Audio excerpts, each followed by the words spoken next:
Long days, pleasant nights, and welcome to Kingslingers, a Doof Media podcast that usually journeys through Stephen King's Dark Tower series. I am one of your hosts, Matt Freeman, and unfortunately I have to report that this week, Scott, the usual host, is feeling very, very poorly. So this week, instead of our continued journey through the extended universe of the Dark Tower, we are going to be bringing you one of our previous episodes of Other Levels of the Tower, which is our Patreon-only bonus exclusive podcast where Scott and I discuss one of the film adaptations of Stephen King's works. So this week, we're bringing you our discussion of the 1967 version of CARRIE, starring Sissy Spacek and directed by Brian De Palma. I think it was a pretty good discussion, and we hope that you enjoy it.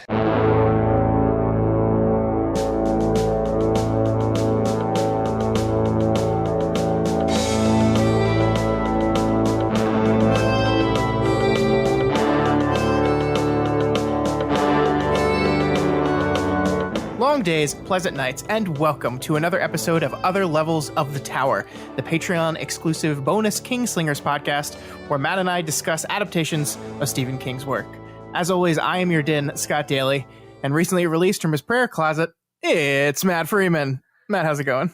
Oh, it's going great, despite the creepy, terrifying Jesus statue with the luminescent eyes. Yeah, did you like how I put the light behind the eyes so they would glow at you, so you know he's watching? Did you like that? I mean, it had the correct effect of terrifying me. So thank you for that.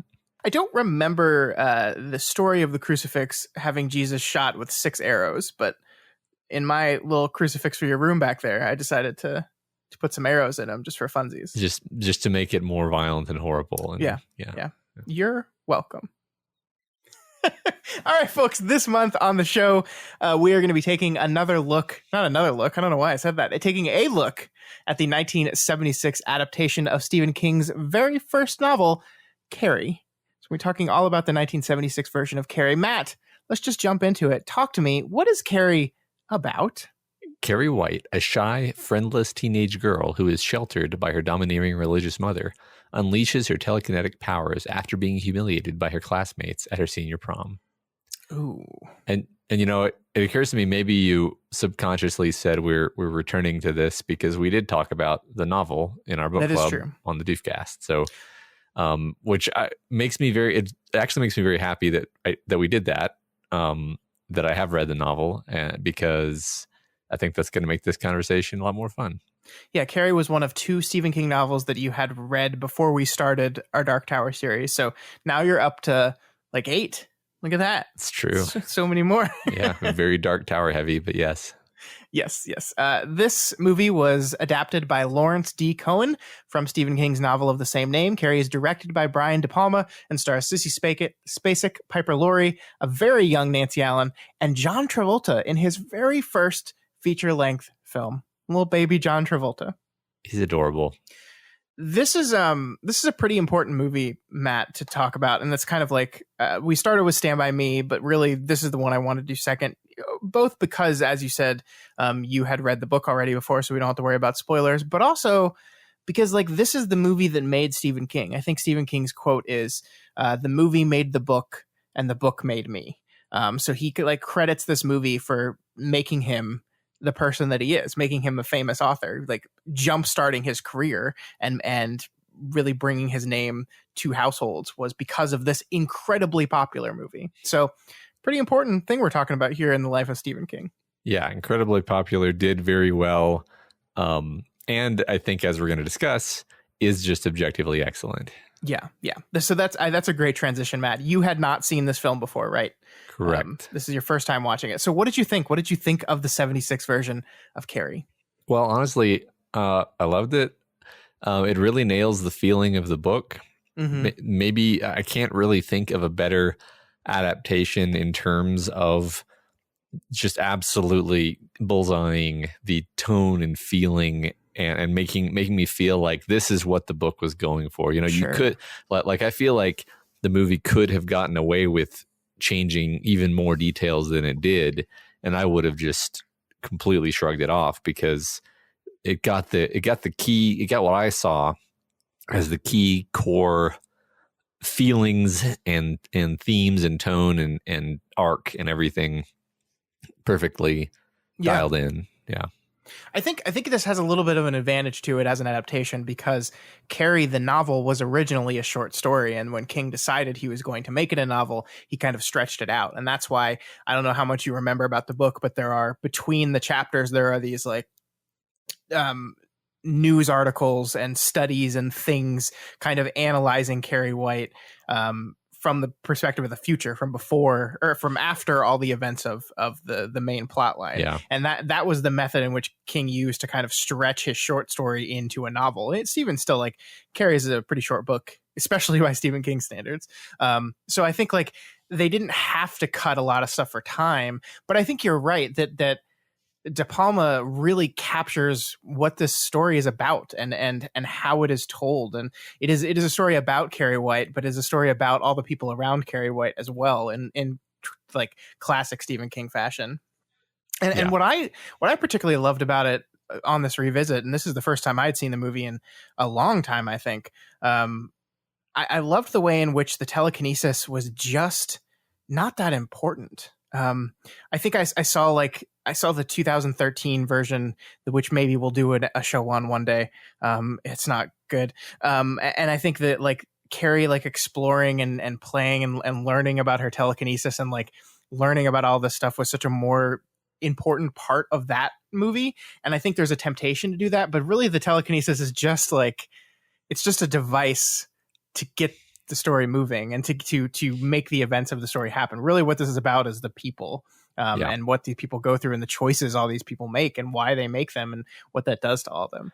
It seems to include just enough of the telekinesis where if there was any less, you would be confused. Sure. But as it's literally Carrie just reads the word telekinesis in a book and that's all that it's like, okay, we got it. Yeah.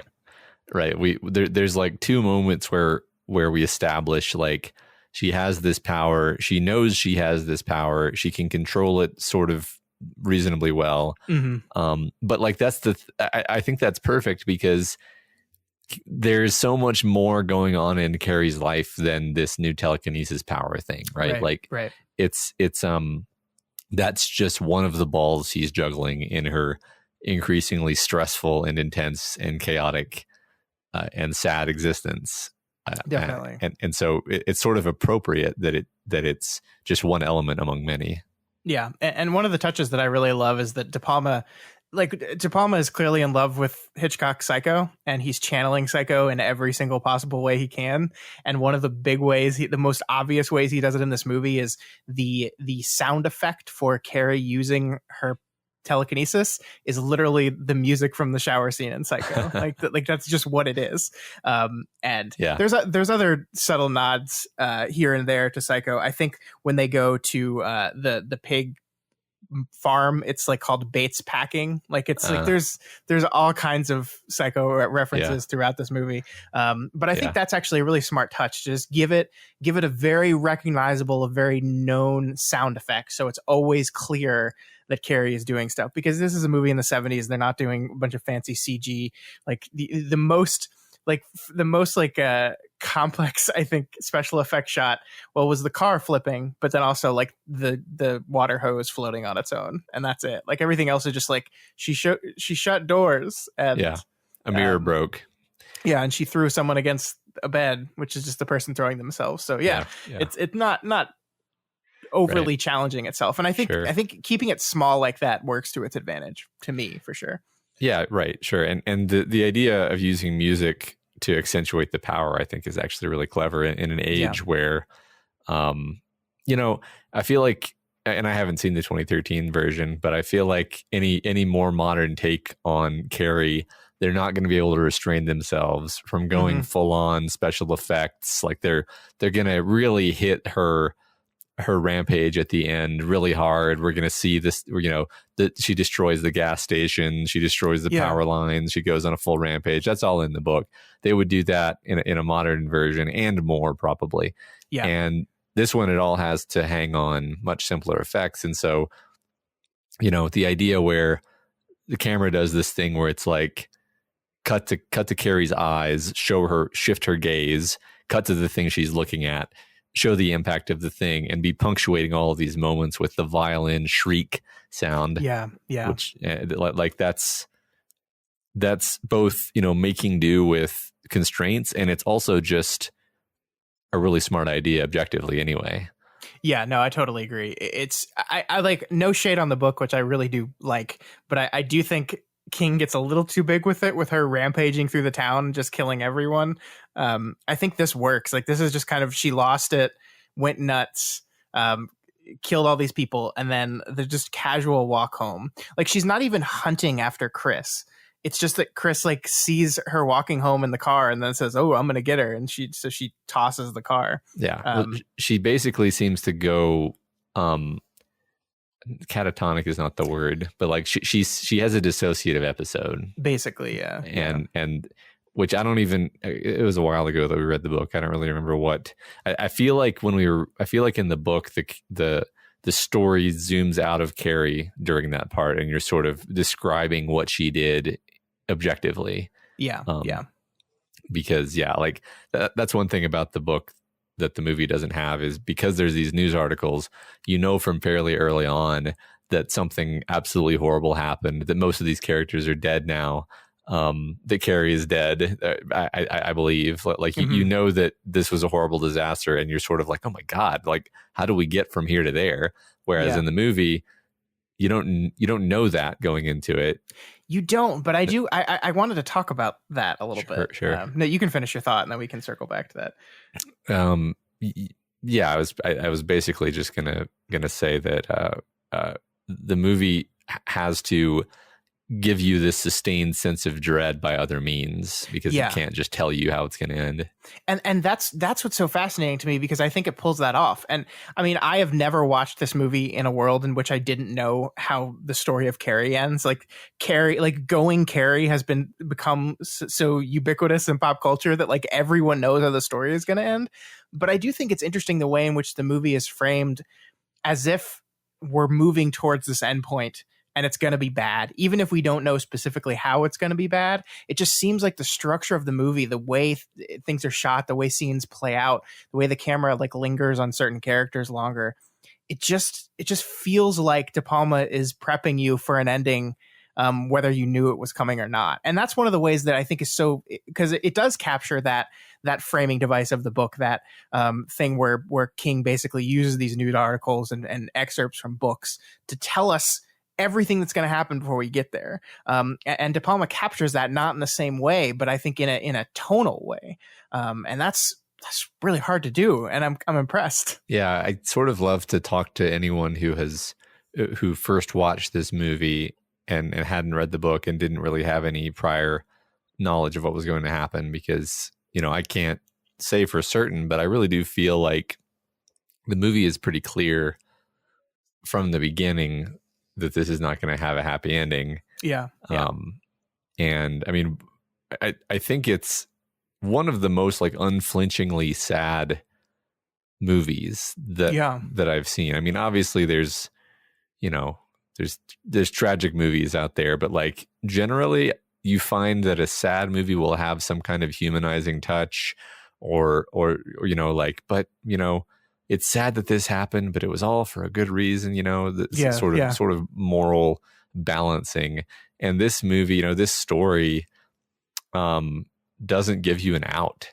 It's just sad. It just, the whole movie, the whole story just shits on Carrie over and over.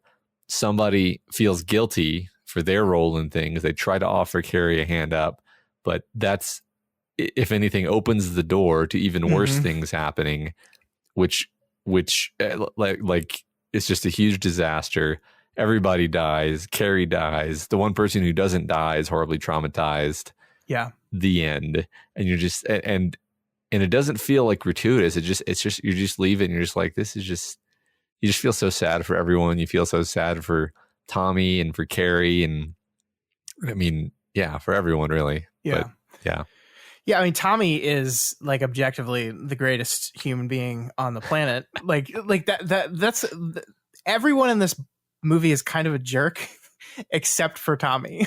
That's the crazy thing. Like, Tommy's talked into taking this girl to the prom by his girlfriend. He doesn't want to do it. He has to be convinced to do it.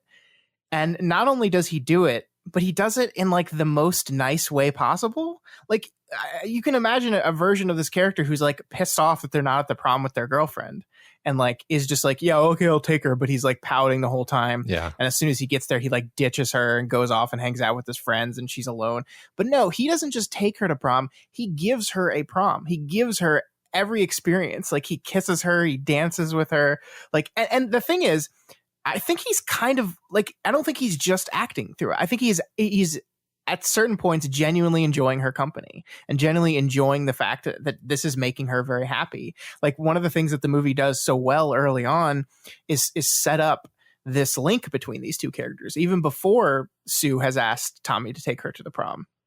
Yes. Is when he's reciting, or his poem is being recited in the class.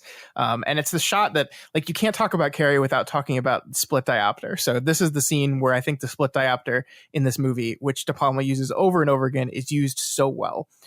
So to explain very bare bones for people that don't understand, split diopter basically means that you've put a lens on the camera that each half of the lens has a different depth of field. So, you know, with a camera, you can either do shallow focus where you can see all the stuff up front and then everything in the distance is kind of blurry, or you can do the opposite where you see everything in the distance and everything up front is kind of blurry.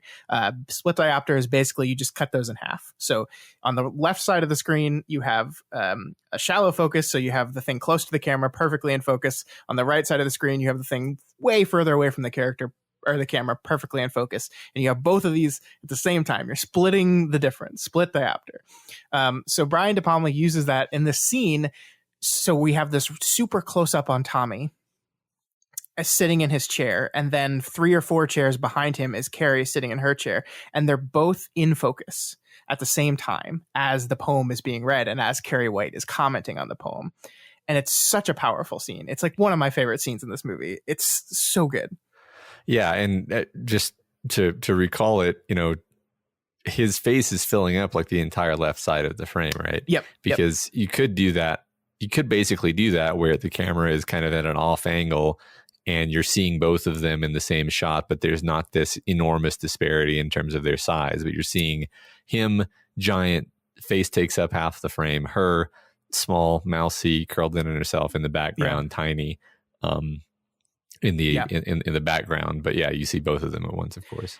Yeah, and that's the power of this kind of shot, is that it both demonstrates the ways in which these people are completely different and from completely different worlds. Like he is this big, overpowering presence. He's the popular jock. He's like the one everyone loves. He's got the most fucking gorgeous locks of hair. He does. That any man has ever had, and I, as a bald man, am eternally jealous of his beautiful hair. It's really beautiful. The movie like just knows it's beautiful. Like I sent you a screenshot over Google Hangouts earlier in the day when I was rewatching this movie, and like De Palma, whenever he's in a scene, De Palma lights him from above, and so it just makes the tips of his hair like glow. It's ridiculous. But anyway, glowing halo. But I think that's one key thing I remembered about the book is like the sort of phoned in version of this story would be everybody's shitty to Carrie and everybody deserves it. And then you get to feel satisfied when she goes on her rampage in a certain sense. Like that would be what I mean when I say the movie and the story itself doesn't give you an out, because it would actually be kind of an out if just everyone were terrible and then she just massacres them. And then you would be like, you would get to feel that satisfaction. But as it is, you have innocents and people who are trying their best who get caught up in the violence. Yeah. And she kills the gym teacher. Tommy is killed by the bucket, although the movie doesn't make that clear. It doesn't really matter. He's killed in the chaos. Yeah. And the book is also fairly clear that Tommy is just a nice guy who just kind of wants people to be happy and get along. And I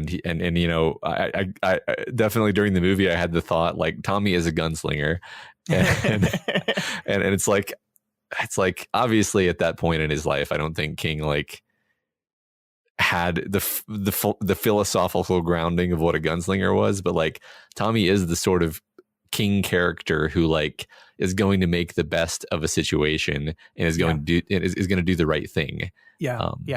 So. And I think that is defined so well in that opening scene too, because like the teacher reads this poem that he wrote, and then Carrie calls it beautiful, and then this fucking teacher just decides for no reason to just be an asshole to her.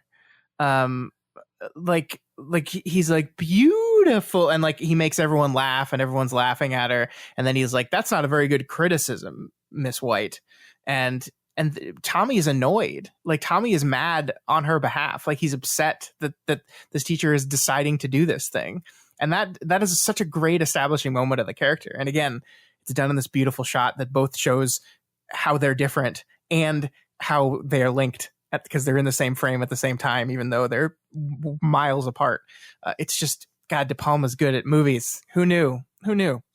Yeah, I like how that scene is used storytelling wise, because he later says the reason why he asked her out is because of the poem. Yeah. And by the end, you kind of think that maybe he believes that now. Sure. Yeah. You know, like even though like he never tells Carrie, yeah, I asked you out because my actual girlfriend told me to. Right. At that point, he's like, you know, you're actually kind of great and you liked my poem. And so that's why I asked you out. I'm so glad the movie captured this part of the book, because I remember our conversation, and one of the greatest parts about this book to me is that Carrie does legitimately have a good time, and that all these people that aren't great people actually do, like, with the exception of like Chris and like her little group, like everyone else at the dance is like nice to Carrie and is like really impressed. Like I love the scene where the person asks her where she got her dress from and she made it, and she's genuinely impressed by this, that Carrie made this beautiful looking dress by scratch. And like everyone is nice to her and everyone sees her for the first time. And that's just, I mean, that's King just literally, you know, turning the knife on you when everything goes bad, because it's like he gave her the perfect night before he destroyed her entirely. But I mean, that's why the story works so well. Yeah. And I'm glad that, like, I think there would have been a real desire or a temptation to kind of make to really sell this lesson of these people are terrible by making them all be jerks to her even at the end. But no, it's only crazy Chris and her John Travolta boyfriend that are really doing this. Yeah. The movie finds these I guess what word to use, like these cinematic moments where I don't know if these moments were even in the book, but the movie finds them anyway. Like, for example, she's standing up there on the stage, she's so happy, and then there's this like terrible slow progression of Sue noticing the rope that's tugging on the bucket, backing away, the gym teacher noticing her. Sue moves in. Maybe there's a chance for her to stop it from happening. But no, the gym teacher, with the best of intentions, grabs her and pulls her away. And it's all just so it's in like slow motion. I don't remember if it's literally in slow motion or not, but it is. Like it's just agonizing, because you're like, at any moment, any of these things could have gone differently, and this could have all been averted. And then like this, you know, when it actually finally happens, like the sound cuts out. Oh my God. And the use of sound in this scene is the fucking incredible, right? Like, so there's this beautiful, happy music, and everything going bad is like played over this beautiful music as everyone's going in slow motion. Yeah. And as the thing is pulled, all music cuts out, and the only sound we hear is the blood, the bucket dripping, and like the rattling, dripping, and then the bucket clanging, right? Yeah. And then so it's like silent, and like you can tell people are yelling, like Tommy is yelling, Carrie's screaming, like people are starting to laugh, but we don't hear any of that. We just hear the drip, drip, drip, and the bucket clanging against the side of the beam. And then the rope breaks and the bucket falls. And as soon as it hits Tommy's head, the sound comes back in, and it's not even music anymore. It's just for like 5 minutes, just tone, and like the tone shifts in note, right? Like it's not just one constant tone, but it's not. It's just like dun, like, and it just like does that for like 5 or 10 minutes, and it's nothing else. There's no music. It's just this ominous tone over it all, and it works so well. It sells the horror, the tragedy of this moment so well. What amazing choices everywhere around. You're right. I mean, I love that concept when you said of it finds cinematic moments again and again and again. That's what De Palma does. He takes this thing and he finds the cinematic moment in this book, and that's what makes a good adaptation. If you can capture the tone and the theming but make it cinematic in a way that the book can't be, that's what an adaptation is, and he succeeds. Yeah, because I think the crucial thing about the buildup, and I think this is in the book too, if I recall, but the buildup is like this could be stopped. There's all these people here who are actually good people who would stop this from happening if they could, but there's mistakes made and well, yeah, I mean, like it is like so many people have the best intentions, and it's just like there's certain people with lack of care, like the principal that can't get her name right, just doesn't care. The gym teacher who honestly does have the best intention. I think one of my favorite parts of it, and I'm glad they did it in the movie too, is that this gym teacher who has legitimately cared about Carrie, has been concerned for her the entire time, even kind of as a dick when she says things like, aren't you going to be embarrassed to be seen there with Carrie White? Which is like, hey, fuck you. Like maybe if you had a little bit more respect for her and didn't treat her with such kids gloves or treat her like she's this damaged goods or whatever. But even that gym teacher in the final moment laughs at her, right? Like even her laughs at her. Like she can't help but fall into the group think in this, which is exactly what happened to Sue.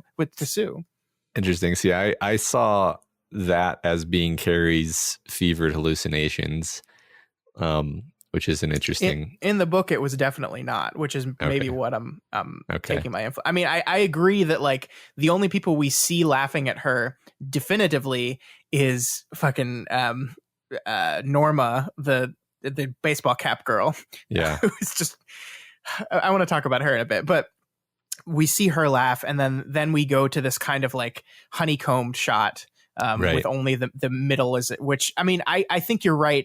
Does tend to think perhaps that this is Carrie just assuming that everyone is laughing instead of just a handful of people. But I don't know. I kind of like the fact that even she fell under like the spell of like, just like when a bunch of people are in a room just laughing their asses off at something, it's hard not to just fall into that kind of social groupthink. Yeah. I mean, that's what happens to Sue at the beginning, isn't it? Right. Well, I remember that being a thing in the book now that you mention it. The book maybe plays a little bit harder into this idea of being swept up into the madness of a mob.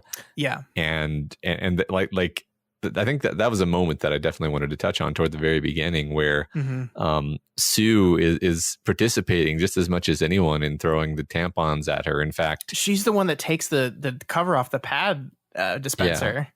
Yeah, and I think she's the one that Carrie grabs, and so she's got the blood all over her sweater. Yeah. And so it's sort of like, I don't know if that it pulls her into the situation, and then when the gym teacher accosts her, I thought the movie totally nailed it, where it gives her this specific moment where she's like laughing, but it's like for a second it like breaks into this like hysterical, nearly sobbing laughter as she's like, I don't know what I'm doing. She's just kind of like fugued out for a second. And got swept up into the moment.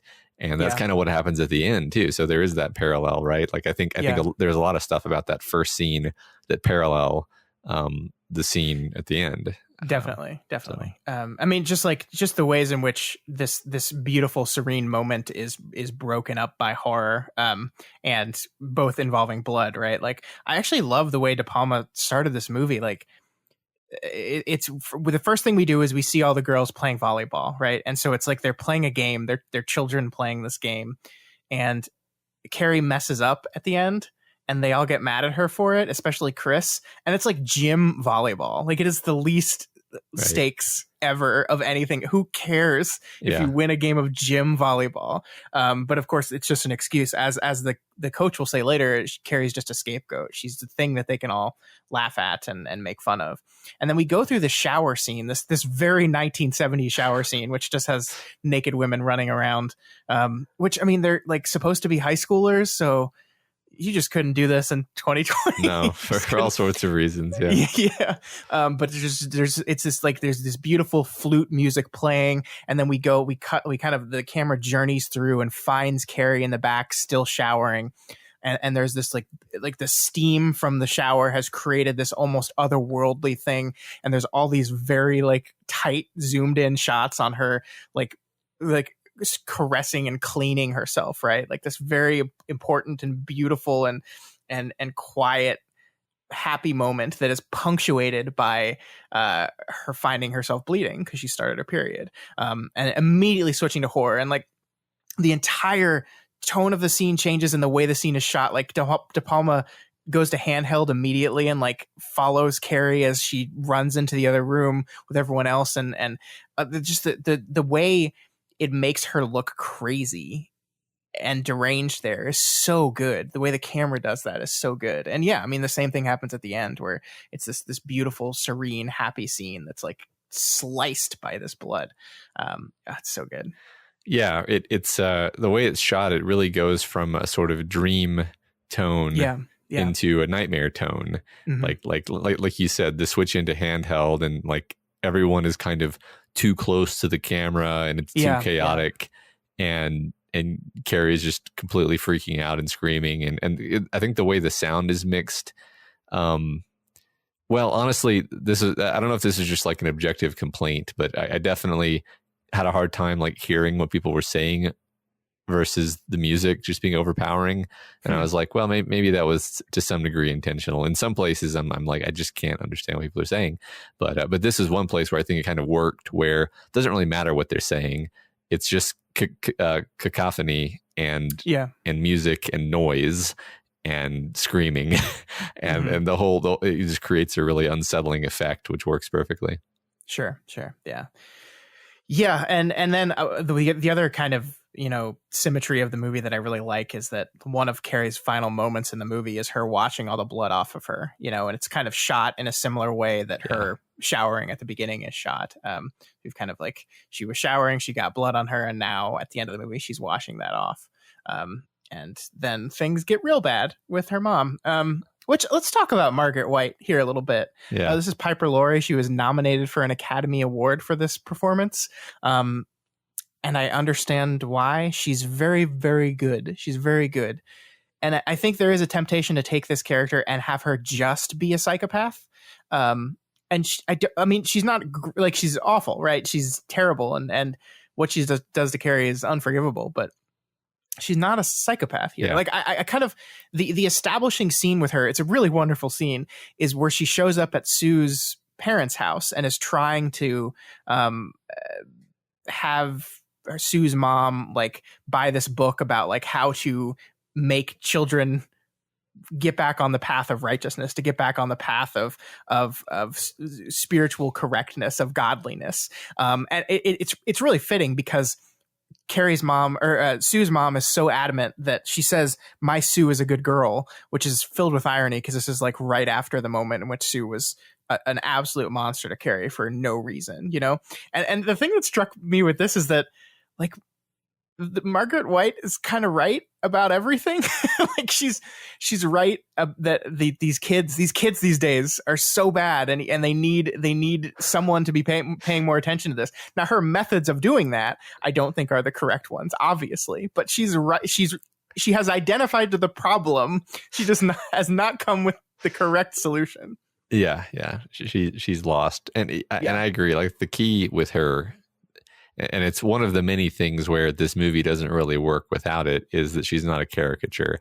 That that the actress deserves that nomination because she completely tried to embody the interiority of this woman who really believes that the world is just completely going down the tubes into the hands of Satan, the supernatural being who's going to punish you forever in eternity in hell, in fire, if you don't live correctly. And it's very, very hard to live correctly. And, look how much effort she genuinely puts, all this effort into doing what she thinks is right, and feels this like horrible, just unceasing guilt and shame over like the times that she has succumbed. And of course she has the reminder of her sin in the form of her daughter, staring at her in the face every day. And thus this, really explains without ever having to say out loud, like, this is why they have this horrible relationship, is she sees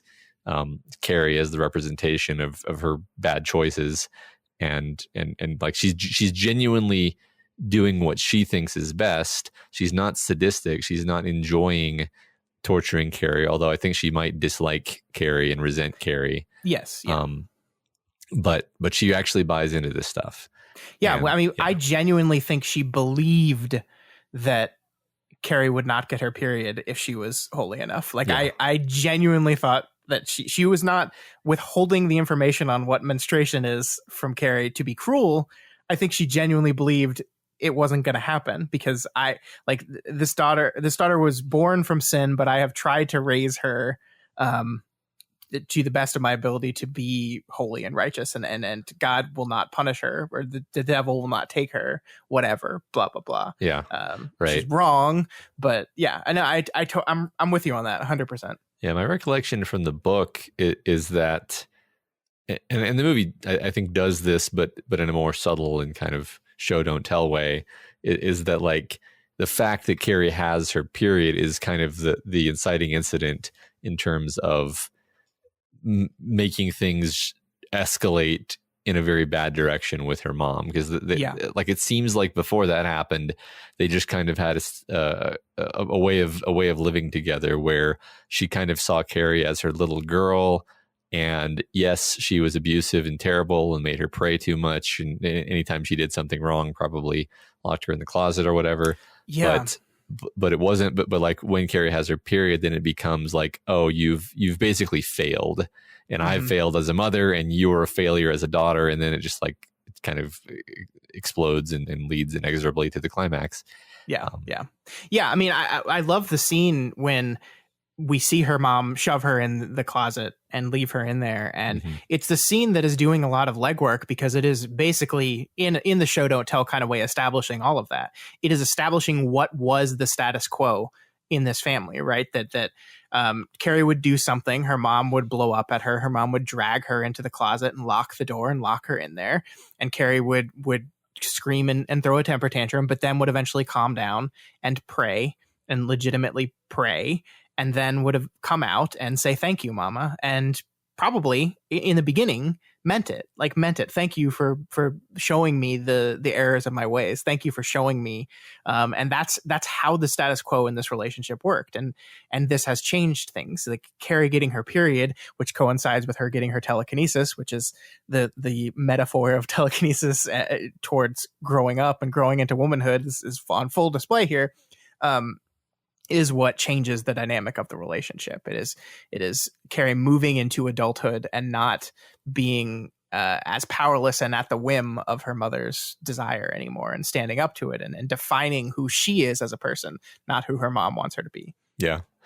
There was this one micro moment. You mentioned, she comes out of the closet and says, "Thank you, Mama." And then I believe, unless I'm like mixing up two different things, she walks over to her mom, she gives her mom a kiss on the cheek, and then she goes upstairs. And her mom, like when CARRIE kisses her on the cheek, she has this, little smile of like, my sweet girl, give me a kiss, goodnight. Yeah. And it like, that really struck me, because it's like, that's like the expression that I would have if my daughter gave me a kiss on the cheek, goodnight, or something, where it's like, I've kind of a smile of satisfaction of like, oh, my daughter loves me. And this is, it's so nice. This is so nice. And it's like, you just had her locked in the closet for hours, and you still like, it's totally believable that like this woman would still be able to have this smile of like,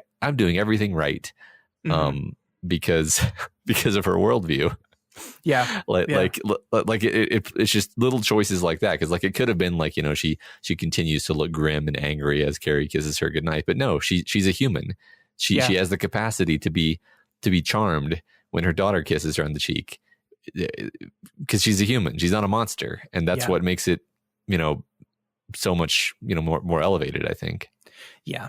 And then we immediately cut to Carrie standing in front of the mirror crying and eventually shattering the mirror, to kind of show that this, I mean, to get right down to it, to show that this reflection of her, this image of her that her mother sees, is not who she is anymore. She literally shatters that image. It's really good stuff. Yeah. I love it. Yeah, true. I want to talk about John Travolta. I want to talk about Billy Nolan and Chris a little bit here. Who, like, Chris is just like, there's a lot of not good people in this movie, but Chris Hargensen is like the worst. Like, she is the Stephen King bully in every single way, like the irredeemable, awful, downright monstrous Stephen King bully. Yeah. And I love her. I mean, Nancy Allen is an actress that I really like. RoboCop. I think RoboCop was the first movie I saw Nancy Allen in, and I will never not see her as RoboCop's friend, RoboCop's partner, Nancy Allen. So I'm like, geez, Nancy, why were you such a jerk in high school? But she's just. I love the ways in which.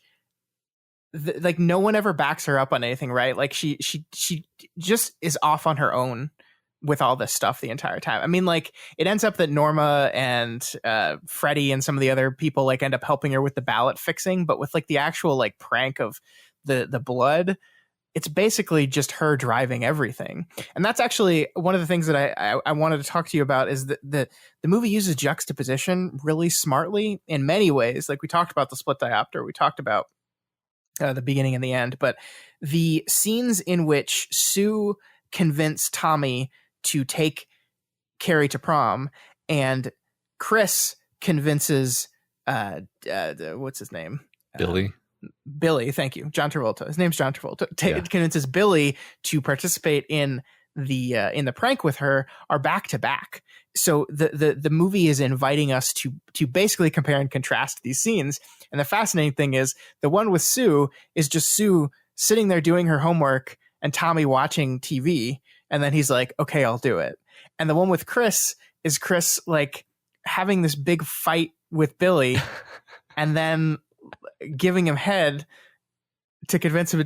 It's like the juxtaposition there is so to like the ill intent and the good intent, like juxtaposed in this very specific kind of way. And I just think like the best thing in the, like I said this to you earlier, but the greatest moment in cinema history is like Nancy Allen going down on John Travolta and then being like, I just hate that Carrie White. Like, she's got his dick in her mouth and is like, I just hate that Carrie White. Yeah. I mean, I agree. Like, she is that Stephen King evil bully who just wants to hurt people. That's her prime objective here. I mean, I love the whole sequence where, I mean, John Travolta's driving her to the bar or whatever it is. And then they start making out in the car, and then she'll like shove him away, and it's just this like this portrait of psychological manipulation and a horrible relationship, and John Travolta's reactions to everything, like you can see like, oh, this guy's a really good actor. I wonder if he's going to go on to become some kind of famous movie star, because like the complexity of like the push and pull of like, God, I hate her. She's horrible. Yeah. But she's hot. It's the classic high school male conundrum. Isn't it remarkable that the movie gives space for a scene like that? Yeah. Like, I could see a way in which they shortcut that by just having her just like, you just go to the scene where like she's giving him head and convinces him. But no, they take the time. There's like a 5-minute scene where they establish this relationship, and they're just driving down the road, and he's just being Billy Nolan, and he hates her. He hates her so much. And she hates him too. Like I think it's remarkable economy and storytelling, because this is an element from the book where they're horrible to each other, and like the only reason they're even together is sex, basically. And I think there's also like, I think they both enjoy hurting people, and they're both bad people. Yeah. And so the prank is something that kind of makes sense to both of them as, but yeah, like the movie, you're right that the movie could have just kind of sidelined all of that and just been like, she's just a bad person. You get it. You get that she's a bad person. We don't need to focus on this. But no, the movie like gives it the time to let us be with these awful people and their awful, terrible relationship. I mean, I was just like laughing during that scene. I was like, they're both really so terrible, and they deserve each other. Yeah. Yeah. And then he does that U-turn into traffic just when she like calls him a shit again. Yeah. Stupid shit, right? A stupid shit. Yeah. Yeah. And he like, clearly has a chip. Yeah, he has a chip on his shoulder about being called stupid, and so she calls him stupid at every opportunity. Yeah. And he hits her, and yeah, it's awful. I love it. It is. I love that this movie has time for scenes like that too. Like there's all these random scenes. Like there's the scene of Tommy and his two friends going tuxedo shopping the day of prom. Like that's not like narrative wise, that's not doing any lifting, right? But it's just showing these characters living in this world. We barely even met these other two guys, and they're having this whole conversation about like why this guy should be a tux person or not. And that strikes me as such a Stephen King choice, right? Like some of the side characters in this movie are barely in it, but they all get their scene. They all get their little moment where we get to spend a little bit of time with them and see a glimpse into this entire backstory of who this person is. And that is such a Stephen King thing to do. He loves to flesh out these side characters and spend moments with these characters that don't necessarily move the plot forward, but are part of the whole understanding of everything. And so when we see the kid wearing the tuxedo shirt at the end laughing at Carrie, we know who that person is. When we see Norma, her of the obsessively wearing of the red cap constantly, we know who that person is. We know who these people are. Freddie, who has the scene where he goes up to the ballot voter guy and is like, hey, I want to volunteer to help out with prom. Yeah. And he's like, great, that would have been awesome 2 weeks ago. Yeah. Yeah. And he's like, well, if you can show up at 6:30, I'll be there at 8. Yeah. Like no. The whole exchange. I agree. Like that guy struck me as like, what was his name again? It was something extremely Stephen King sounding.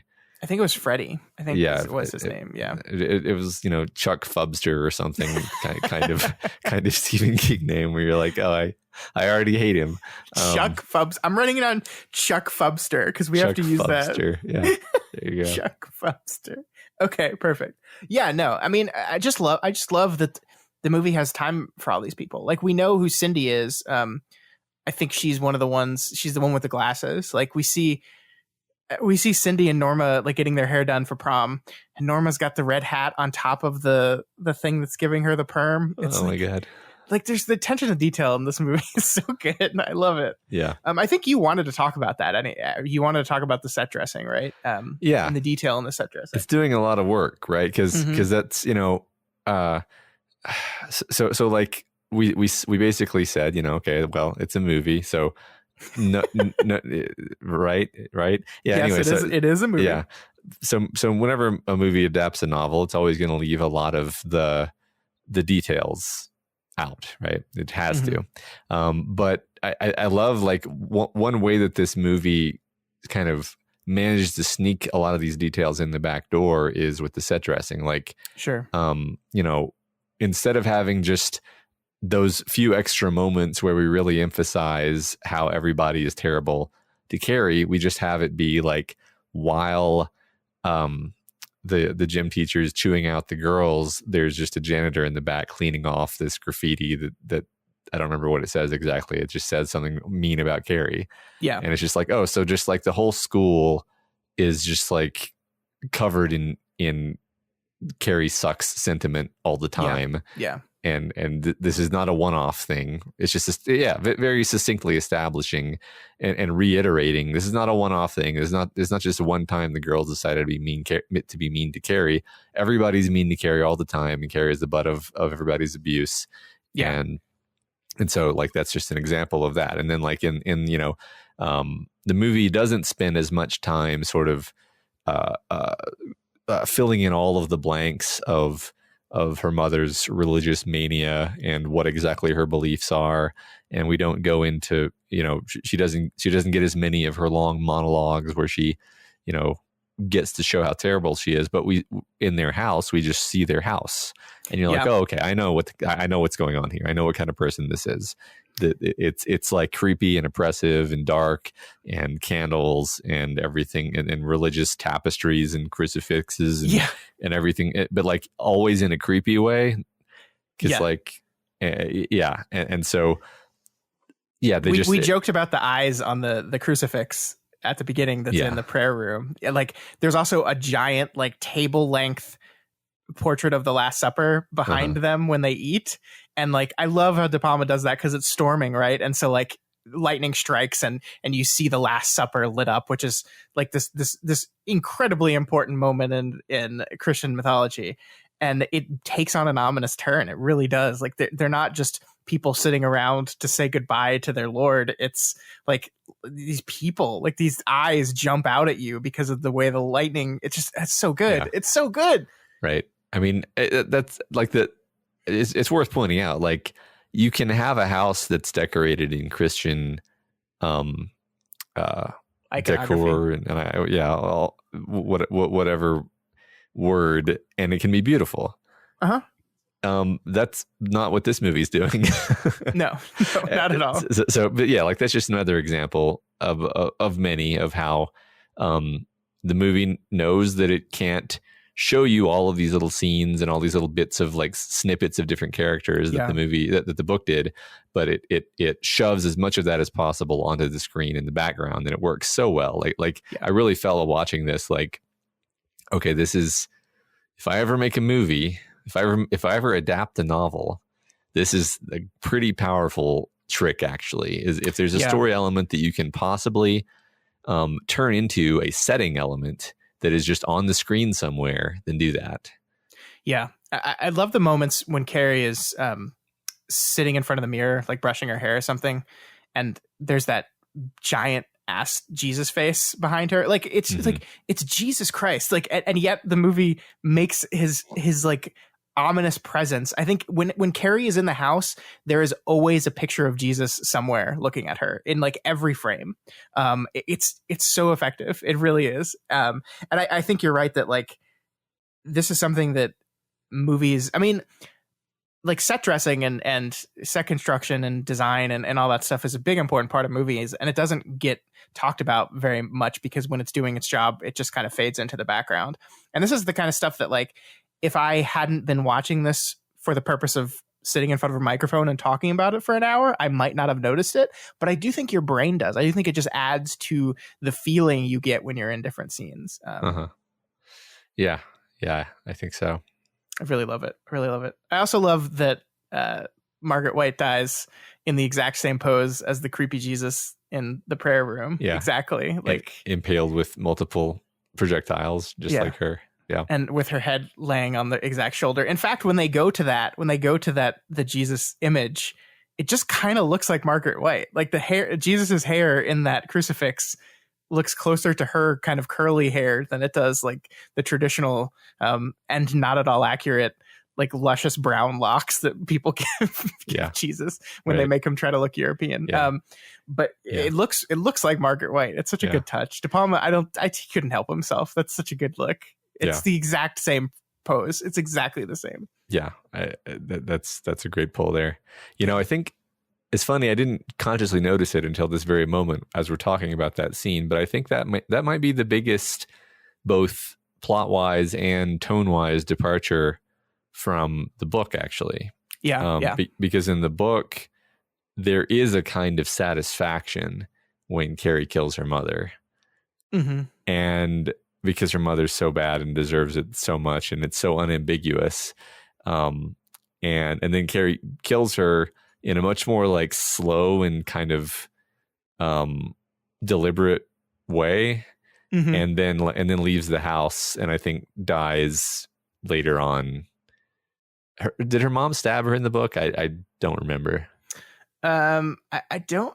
Gosh, I don't actually remember. I feel like I would remember if she had, and so that whole scene is changed up actually. Yeah, she does. She does. Okay, I remember now. She does stab Carrie, but Carrie doesn't stab her or crucify her. She like uses her telekinesis to just stop her heart she or stops something. she slows down her heart until it stops, and then she just leaves.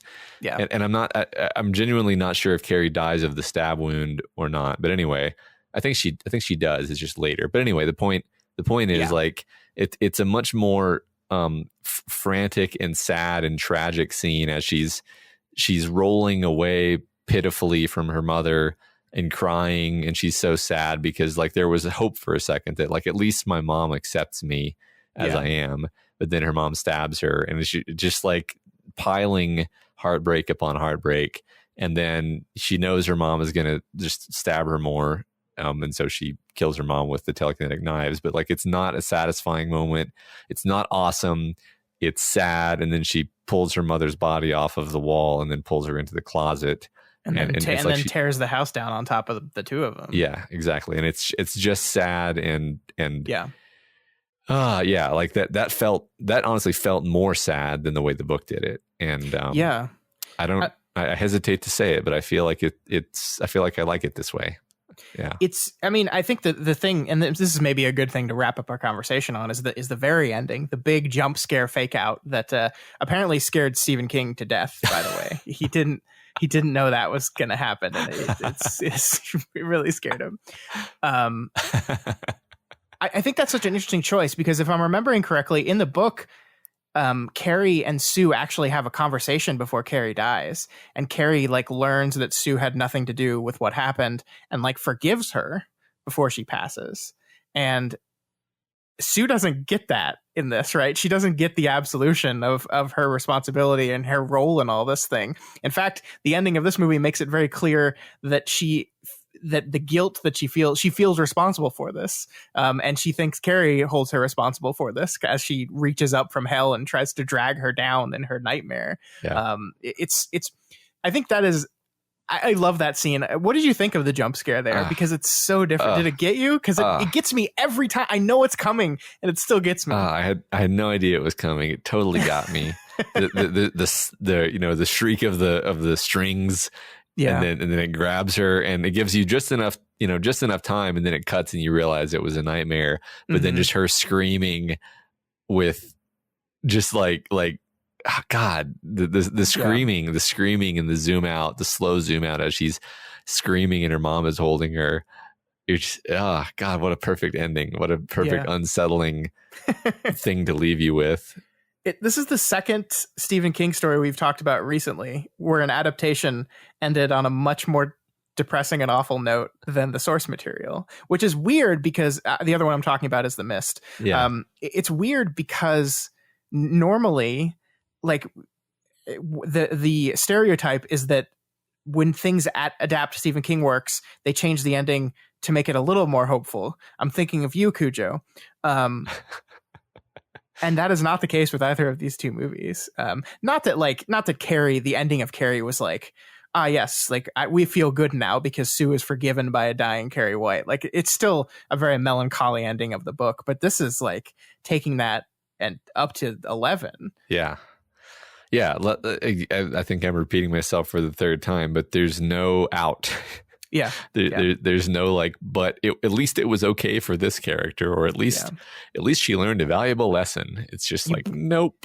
You barely even get to enjoy the death of Chris, the terrible character. Yeah. Like it's just really quick and then it's over. And like, I kind of love that, like, there's no, that happens so quickly that Carrie's just walking home with the wide Sissy Spacek eyes, which we haven't said this, so I'm gonna go off at a tangent right now to say that Sissy Spacek, who was also nominated for an Academy Award for this performance, is incredible in this movie.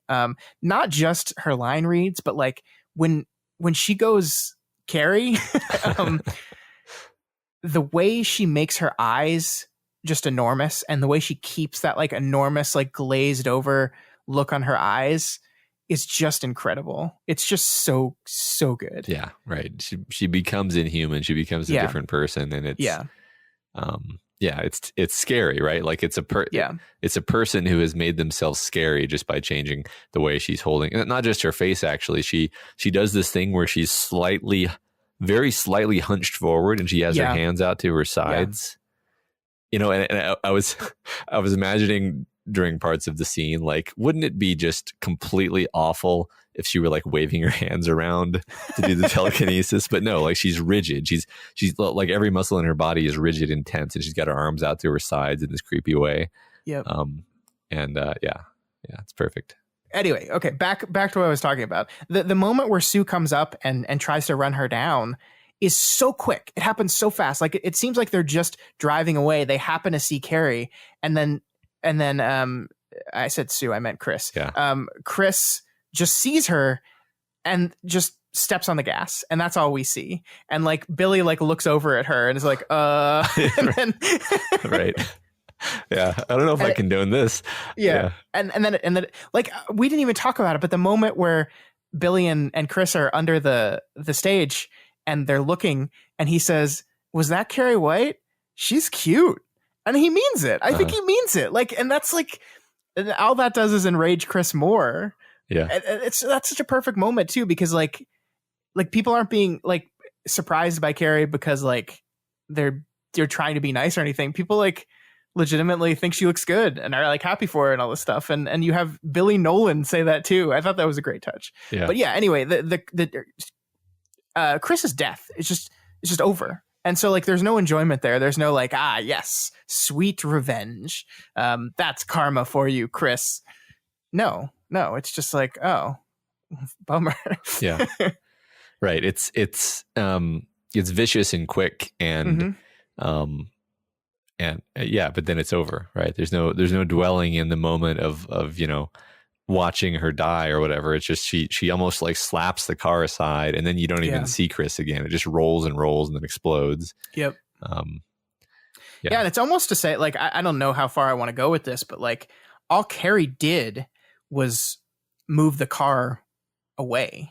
And it's because of the speed they were traveling at and the rate of that movie that causes the car to flip. Like she doesn't flip it over. She just bats it aside and it loses traction and flips. And then explodes because it's a movie and cars always explode when they flip. Of course. So like it wasn't even like she was after her. it just happened. Yeah. And it builds to that tragedy. Yeah, that doesn't give you any real satisfaction. I mean, you're like, there's the moment, that's the closest thing to satisfaction you really do get, is that, okay, well, at least she kills her specifically, but then she also killed a whole gym full of people who only maybe some of them tangentially deserved it for being mean, but it's pretty, like the whole prom scene is just full of, like, it's just so clear that like, oh, these are just kids. These are just like teenagers. They're just kids. Yeah. And they're going to be stupid sometimes. They don't deserve to die. No. And they're all just innocent and dumb. And So the scene where Carrie walks out of the gym, the fire's burning and she like slowly walks out of the gym, and that tense thing you noted. And then she shuts the doors behind her telekinetically. Man, that's such a moment.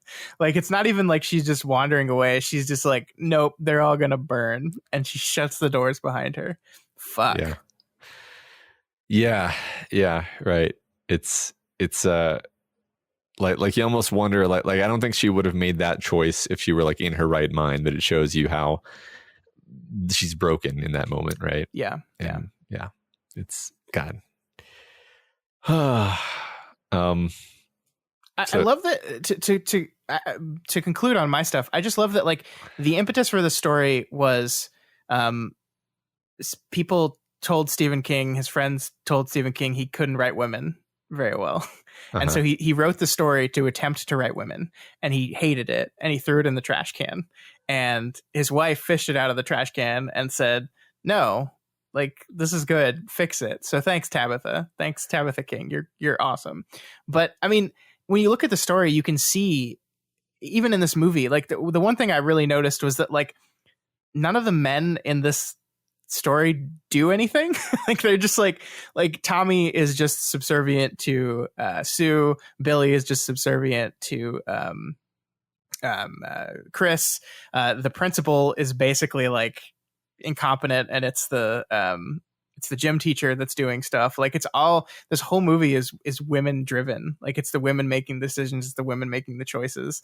It's the women doing everything. And I don't know. I just that's a really interesting thing that I especially picked up on this time. Yeah, that's a good point. Yeah, the men are just kind of dummies who fill different roles. I think that's maybe why we talked about Tommy more than I don't know, an unusual amount, is like he's the only male character who has any agency, really. And his only real choice is to do a good job at the thing that a woman told him to do. Yeah. So. Yep. Yeah.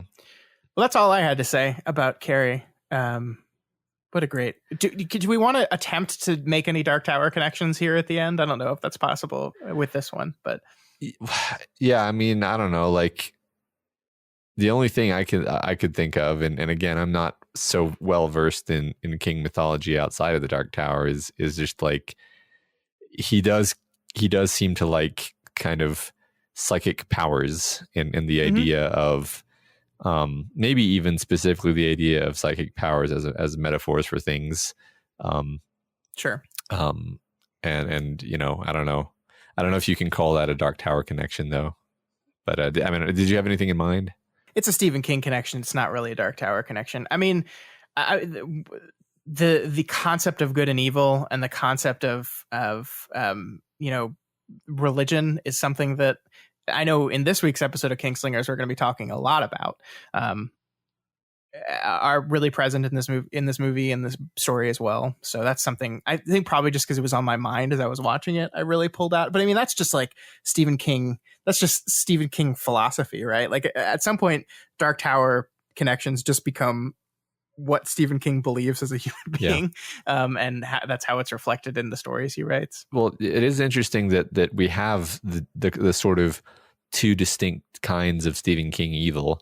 We have the low Kamala of Chris, who just wants to hurt somebody because she likes to hurt people, and like you can kind of argue like, well, she's getting revenge on Carrie, and it's like she just wants to hurt Carrie. Like it's just, she's just bad. She's that specific kind of senseless Stephen King bully. And then there's the kind of institutional evil of the, you know, the mother's religion and her beliefs. She thinks she's doing the right thing. She actually thinks that she's the good guy here. And that's the other kind of the Stephen King evil that, you know, reminds me a bit of, you know, the woman in the religious fanatic woman in The Mist, actually, where that woman also believes she was doing the right thing, and then kind of things got away from her. And so I think that's, you know, that was one of our discussion questions at one point, was trying to nail down like Stephen King's sense of evil, and different people answer the question differently. But I think one idea that came up over and over was that Stephen King has at least a couple of different conceptions of evil that he plays with in his stories. Sure. And those are both here.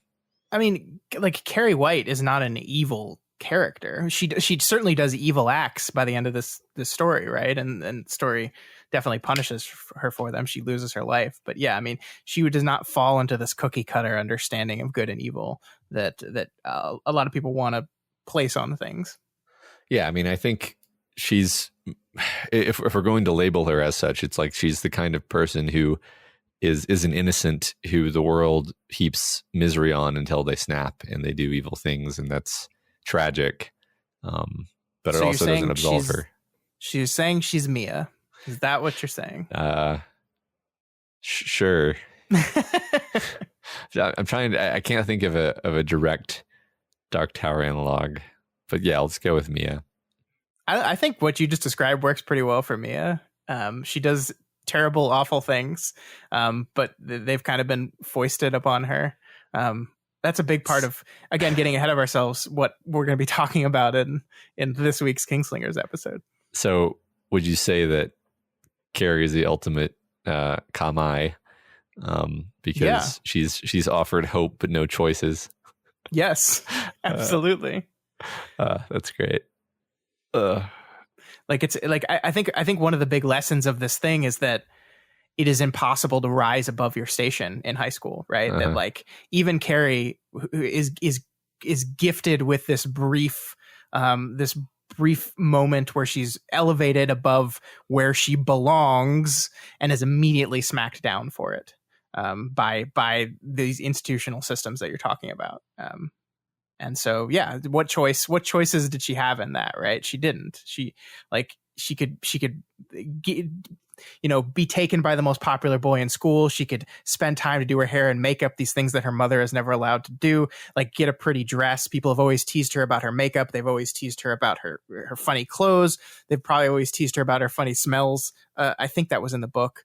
Because she's not allowed deodorant and stuff like that. I don't know. I don't know if I'm remembering correctly, but like the point is that even when she fixes all these things, the system will not allow it. And that is, I think, one of the ways in which, King meant it to be a feminist text.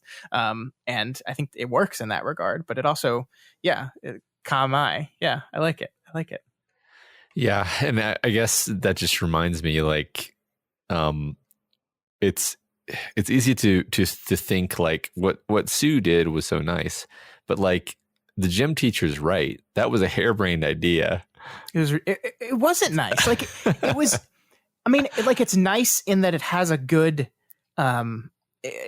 motivation behind it, but like telling your boyfriend to lie to someone and tell them that you want to hang out with them is not a nice thing to do. It's it's patronizing and it's belittling. Patronizing is exactly the word I was going to use. Yeah, it's and ultimately, like, the cynical take on Sue is that she's doing all of that as she's sort of desperate to discharge this burden of guilt that she feels. Yeah, and so she's like, "Well, this will solve it," and it's it's a very immature and believable, but like believable way that a person would try to think, like, I have to, I feel like shit about this. I have to try to make this right. And then, and then it's like, well, this doesn't make any sense. Like, well, okay, what happens the day after prom? Yeah. When Tommy's like, oh, hey, Carrie. No, I think you're absolutely right. And speaking of show don't tell in this movie, the way in which I think the movie tells that Chris is doing this for herself and not for Carrie is the fact that she has to go and see it, right? If all you really care about is that Carrie is has a good night, she gets a chance, she gets an opportunity to be accepted, then why do you have to be there to see it? Because you want to make yourself feel better. And so Sue rushes off to the school. She's not going to prom. She just wants to see it. And yeah, I mean, that sucks. Yeah. Sucks, Sue. Right. In a sense, like, the movie makes sure that you kind of understand that, I think, because it's her that's screaming at the end. Mm-hmm. And I mean, that's like, if there's one bit of like righteous, like, hell yeah, in this incredibly depressing movie, it's that like Sue arranged all these things in these incredibly patronizing way to assuage her guilt, and the movie makes clear that her guilt is not assuaged and in fact is more intense than ever before, and this will be something that she's going to live with for the rest of her life. Yeah, I mean, basically her attempt to meddle killed everyone. Yep. Yeah. Yeah. Good job, Sue. Yep. Oh boy. Well, that was a fun conversation. Yeah. Yeah. I love this movie. Like way more than I thought I would. I guess I didn't realize this movie was like a award-winning, highly successful, beloved movie for some reason. I don't know how that escaped me, but there is there's this phrase that is used these days that I hate because it's really dismissive, but it's elevated horror, right? It's like it's like people that say that when they're embarrassed that they like genre films, so they have to call the ones that they like elevated horror. Like Get Out is not just a horror movie; it's an elevated because it's about something. It's like all horror movies are about things. That's how they work. Yes, you see, the Babadook is a metaphor. Yes, it's all metaphors.